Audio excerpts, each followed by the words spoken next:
मधु मास पुनीता शुक्ल पक्ष अभिजित हरि प्रीता सिया राम सिया राम जय जय राम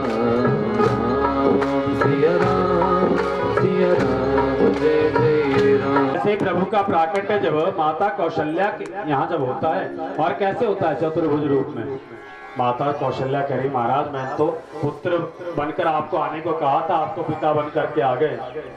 और इसी तरह अगर सारे के जीव ये लोग अगर आपको देखेंगे तो कहेंगे कौशल्या के तो बड़ा विचित्र सा ही बालक पैदा हो गया।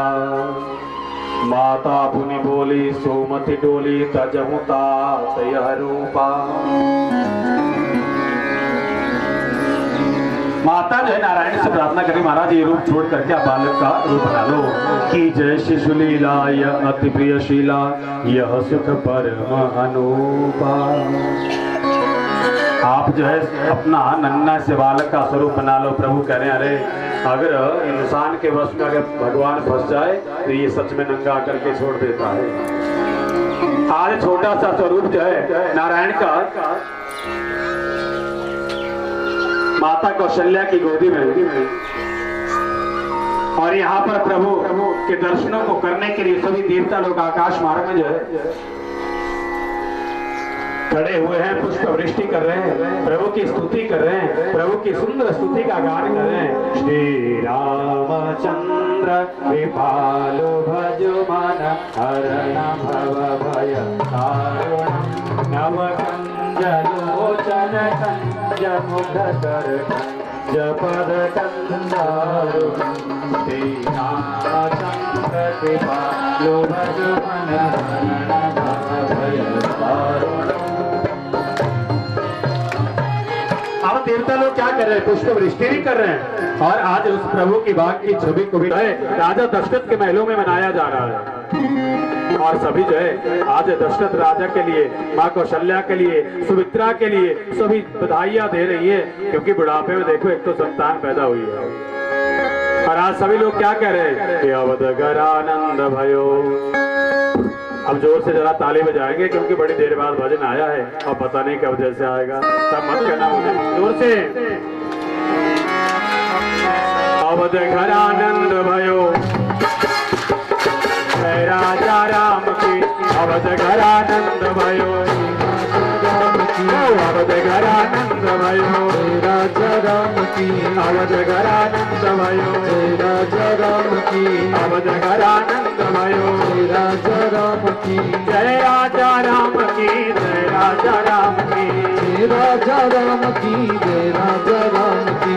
जय राजा राम की जय राजा राम की। जय राजा राम की जय राजा राम की। अरे कौशल्या के लाला भयो राजा राम की। कौशल्या के लाला भयो राजा राम की। ओ अवध घर आनंद भयो।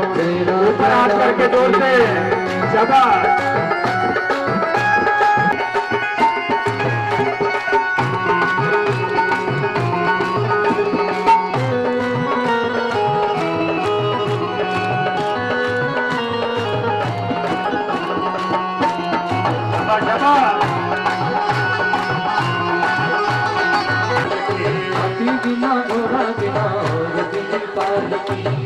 बिना घोड़ा बिना और दिन पार के।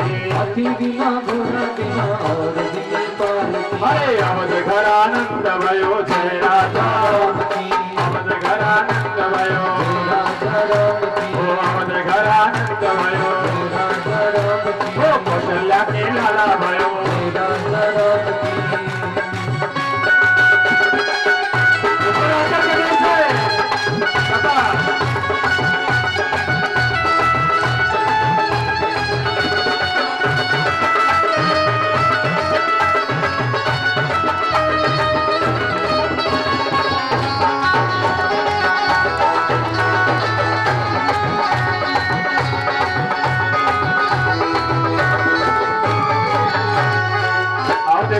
सुंदर माहौल बना हुआ है, खूब सभी नाच रहे हैं, सभी गा रहे हैं। और उतने में क्या हुआ कि वही जटायु कहाँ आकर के पहुंच गया राजा दशरथ के महलों में।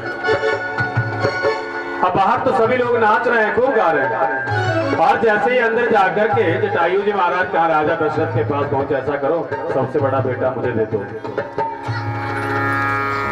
अब सबसे बड़ा बेटा दे तो कैसे दे, उस दिन तो कह रहे थे ना राजा दशरथ कि रघुकुल रीत सदा चली आई, प्राण जाए पर वचन ना जाए। आज गरुड़ जी महाराज कह रहे हैं कि महाराज रघुकुल रीत सदा चली आई, प्राण जाए पर वचन ना जाए। अब जब ये बात हुई, अरे बड़े दुखी हो रहे हैं राजा दशरथ, कपड़े में प्रभु श्री रामचंद्र जी को लपेटा और कहाँ दे दिया गरुड़ जी के पास। और गरुड़ महाराज जी ने अपनी चोंच में प्रभु श्री रामचंद्र जी को उठाया और कहा ले जा रहे अपने घोंसले में रख दिया। अब प्रभु देखो, प्रभु की लीला, आज रोते ही जा रहे हैं। गरुड़ जी महाराज बड़ा यत्न कर रहे हैं कि प्रभु चुप हो जाओ, लेकिन जब बोली बांग के बिहारीलाल की जब चुप राम की अवध घर आनंद भयो, राजा राम की अवध घर आनंद भयो, राजा राम की अवध घर आनंद भयो, राजा राम की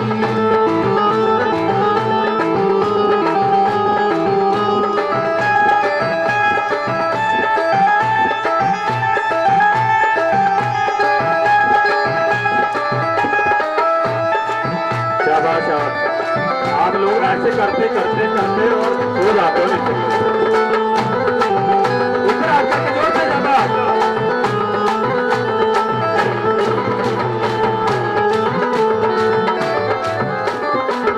अब सभी लोग नाच रहे हैं, बड़ी मस्ती से झूम रहे हैं। और अब देखो जब हमारे घर में भी संतान पैदा होती है, सभी कुछ ना कुछ लेकर के आते ना। यहाँ तो ऐसा होता है बच्चा बाद में पैदा होता है और साथ सामान पहले ही इकट्ठा कर दिया जाता है, होता है ना ऐसा कि गर्भ में था जब तब खुराक था पहुंचाने वाला, दांत ना थे तेरे तब दूध था पिलाने वाला, तेरे वास्ते बड़े भंडार। आज पहले ही सब रहते हैं तैयार। आज तो बच्चा बाद में पैदा होता है, उसके लिए कपड़े पहले तैयार हो जाते हैं, उसके लिए वो चलना जाने चाहे ना जाने पर जूते पहले ही आ जाते हैं। वैसे ही सारे भंडारा जो है पहले ही भरे हुए होते हैं। यहाँ भी आज राजा दशरथ जो बड़ा दान कर रहे हैं, बड़े प्रसन्न है, बड़े खुश है। जैसे अब धीरे धीरे बालक बड़े होने लगे, नामकरण संस्कार किया गया। लक्ष्मण धाम सुर राम प्रिय, सकल जगत आधार, गुरु विशिष्ट ते ही राखियो, लक्ष्मण नाम उदार। आज जो है राम लक्ष्मण भरत शत्रुघ्न जो है वशिष्ठ जी द्वारा इनके नामकरण किया गया। अब बालक जैसे धीरे धीरे बड़े हुए तो क्या हुआ, एक दिन विश्वामित्र जी महाराज आ गए। विश्वामित्र जी आए, ऐसा करो महाराज, ये राम और लक्ष्मण जो है मेरे साथ भेज दो, क्योंकि दैत्यों ने बड़ा आतंक मचा करके रखा है। ऋषियों को जो है तप नहीं करने देते, हवन नहीं करने देते। राजा दशरथ कह रहे देखो नन्हे नन्हे बालक है, आपके साथ जाकर के ये क्या करेंगे। लेकिन वशिष्ठ जी की जैसी अनुमति हुई और राम और लक्ष्मण को कहा जंगल को विश्वामित्र जी के साथ भेज दिया।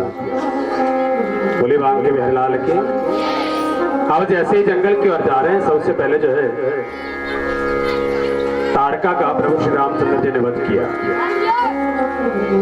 और विश्वामित्र जी के साथ वही जंगल में कुटिया में ये दोनों भाई राम और लक्ष्मण रहते हैं। एक दिन क्या हुआ कि एक सुंदर से बगीचे में जो है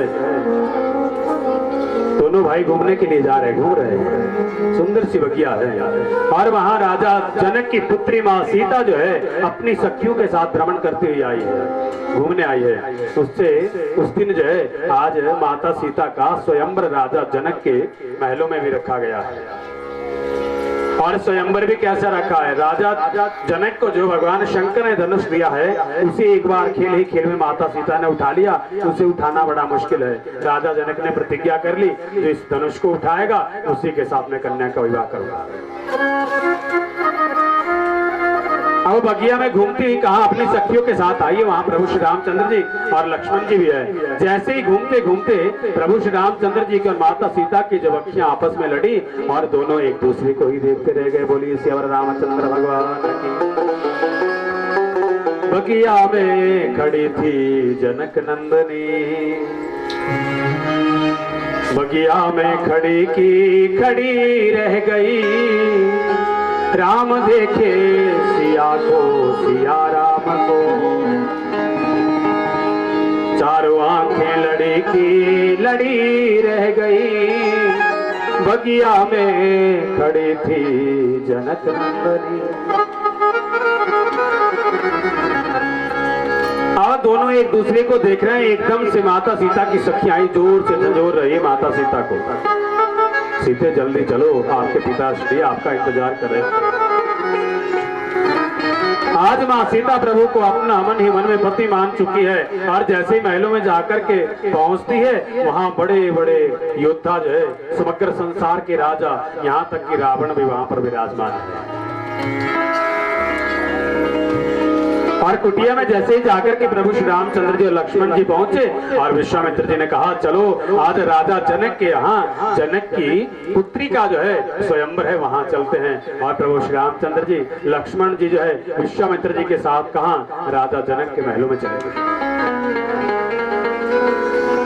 अब विश्वामित्र जी बैठे हैं राजा जनक के महलों में, और एक तरफ श्री रामचंद्र जी, एक तरफ लक्ष्मण जी बैठे हैं। यहाँ स्वयंवर प्रारंभ हुआ, सभी बड़े बड़े योद्धा जो है उस धनुष को उठाने का प्रयत्न कर रहे हैं, लेकिन कोई उठा नहीं पा रहा। यहाँ माँ सीता की सखियां सभी देवताओं की प्रार्थना करें, महाराज आप सभी आकर के जो है इस धनुष के ऊपर बैठ जाओ, ताकि ये राजा कोई भी इस धनुष को ना उठा सके, क्योंकि जो बगीचे में हमें राजकुमार मिला था, हम चाहती है कि वही सीता का पति बने, बड़ी सुंदर जोड़ी जो है इनकी बनेगी। अब जब धनुष किसी भी राजा के द्वारा जब नहीं उठाया गया, अब राजा जनक बड़े दुखी हो गए। आज राजा जनक भरी सभा में रो रहे हैं, विलाप कर रहे हैं, अरे बड़े शर्म की बात है, क्या समग्र संसार समग्र पृथ्वी जो है क्षत्रियों से खाली हो गई? क्या इस धरा पर कोई क्षत्रिय ही नहीं बचा? सारे क्षत्रिय घास फूस के ही है क्या? राजा जनक रो भी रहे। जैसे ही राजा जनक ने उस सभा में ललकार करके कहा, एकदम से लक्ष्मण जी महाराज खड़े हो गए। शेष का अवतार है, इन्हें क्रोध बड़े शीघ्र आता है। जैसे ही लक्ष्मण जी खड़े हुए, राजा जनक से कह रहे, राजा जनक जिस धनुष की तुम बात कर रहे हो, ऐसे धनुषों के साथ हम बचपन में खेला करते थे, और यदि मेरे भ्राता अगर मुझे अनुमति दे तो इस धनुष के एक नहीं हजारों टुकड़े में कर सकता हूं। प्रभु श्री रामचंद्र जी ने लक्ष्मण को पकड़ा हाथ से और कह रहे हैं लक्ष्मण बैठ जाओ, पराई सभा में इस तरह नहीं ललकारा करते, हम गुरु महाराज जी के साथ आए हैं, हमें यहाँ बुलाया नहीं गया है। अब जैसे ही राजा जनक जो है लक्ष्मण का परिचय पूछने लगे, विश्वामित्र जी ने कह दिया महाराज ये राम और लक्ष्मण का परिचय पूछ रहे। विश्वामित्र जी कह रहे ये अयोध्या के राजकुमार श्री राम है, ये लक्ष्मण है। अब जब परिचय दिया और यहाँ राजा जनक विश्वामित्र जी के चरणों में गिर गए, महाराज आप इन्हें अनुमति दो इस धनुष की प्रत्यंचा को चढ़ाने की, इसे उठाने की।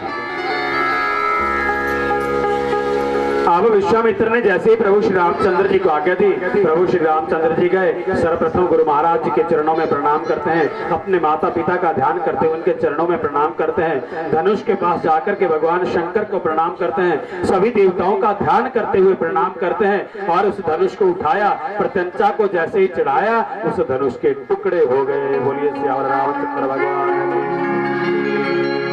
अब जब उस धनुष के टुकड़े हुए और तीनों लोग हिल उठे, परशुराम जी महाराज जी के कानों में जब वो ध्वनि पड़ी, एकदम से तप अपनी तपस्या से उठे और राजा जनक के महलों में आकर के पहुंच गए। अरे ये तो शिव धनुष को टूटने की ध्वनि है, मुझे ये बताओ कि ये शिव धनुष किसने तोड़ा है?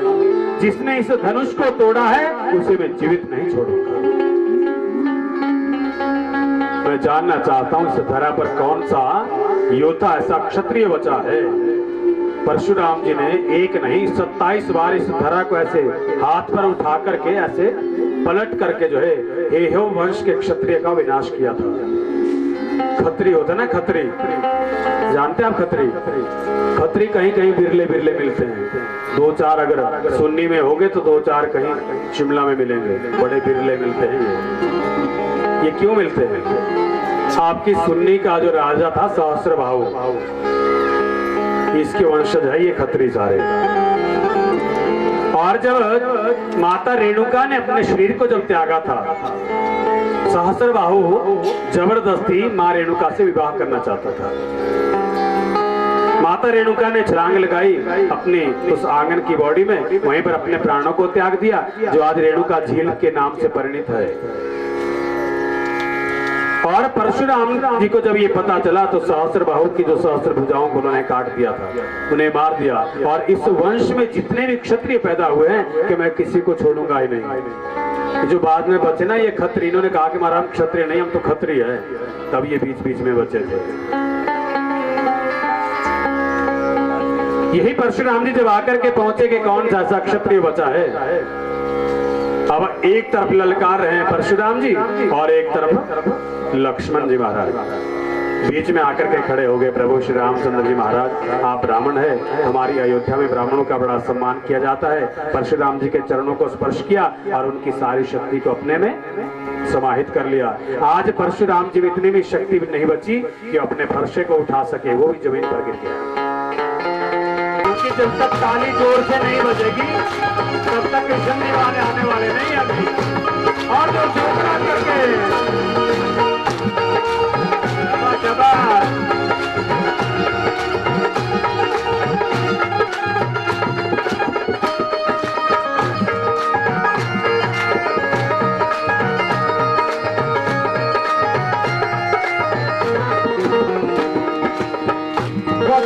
सारी जिंदगी में तो ही गुजरी है कठिन वक्त, सारी जिंदगी में तो ही गुजरे हैं कठिन।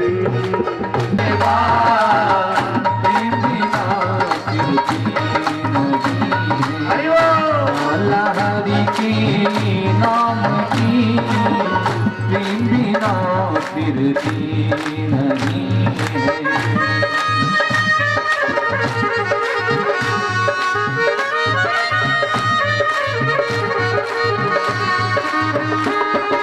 क्या बात हो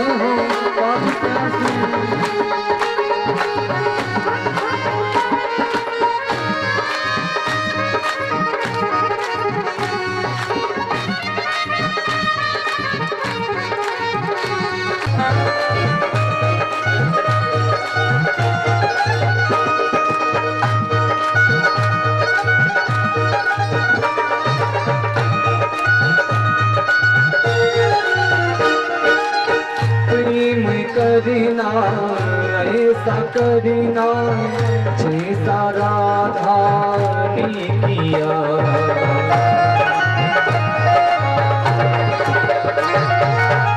प्रेम करना ऐसा करना जैसा राधा ने किया। रजलताओं में निहारी, रजलताओं चमकी मेरी शाम की प्रेम बिना फिरती नहीं है। माला मेरी राम की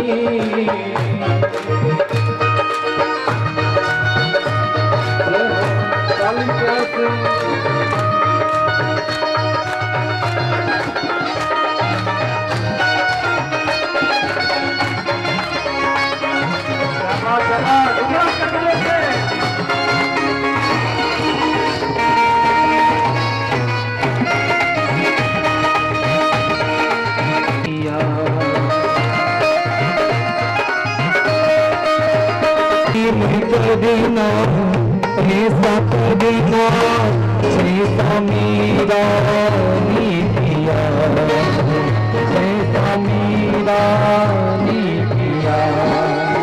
जहर की प्याली में देखी, जहर की प्याली में देखी। मोरती मेरी शाम की प्रेम बिना फिरती नहीं है।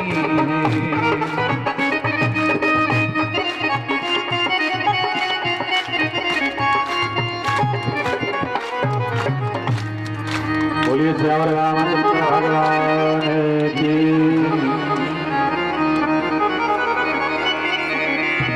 देखो अब यहाँ गंगा के पावन तट पर जो है सुखदेव जी महाराज राजा परीक्षित के लिए कह रहे कि राजन ऐसा करो, आज 5वां दिन भी बीतने को जा रहा है, कुछ अन्न जल ग्रहण कर लो। लेकिन राजा परीक्षित क्या कह रहे हैं कि हे महाराज, न भूख लगती है न प्यास लगती है, ये जिंदगी तो अब उदास लगती है। कि महाराज मुझे ना भूख है ना प्यास है, अब तो मैं केवल मात्र प्रभु की उन बाल लीलाओं का आनंद लेना चाहता हूँ जिस प्रभु ने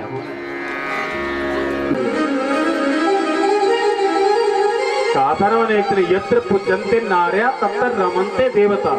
जहाँ नारियों का अपमान होता है या जो नारी को बालों से पकड़ता है उस जीव का समझ लो अब कल्याण होना शुरू हो गया। आज अपनी बहन को बालों से पकड़ करके जो है तलवार निकाली, ना रहेगा बांस और ना बजेगी बांसुरी, कि मैं देव की को ही मार दूंगा। अब जैसे ही बालों से पकड़ा वसुदेव जी आगे खड़े हो गए, देखो अगर ये तुम्हारी बहन है तो इसके साथ साथ ये मेरी धर्मपत्नी भी है, और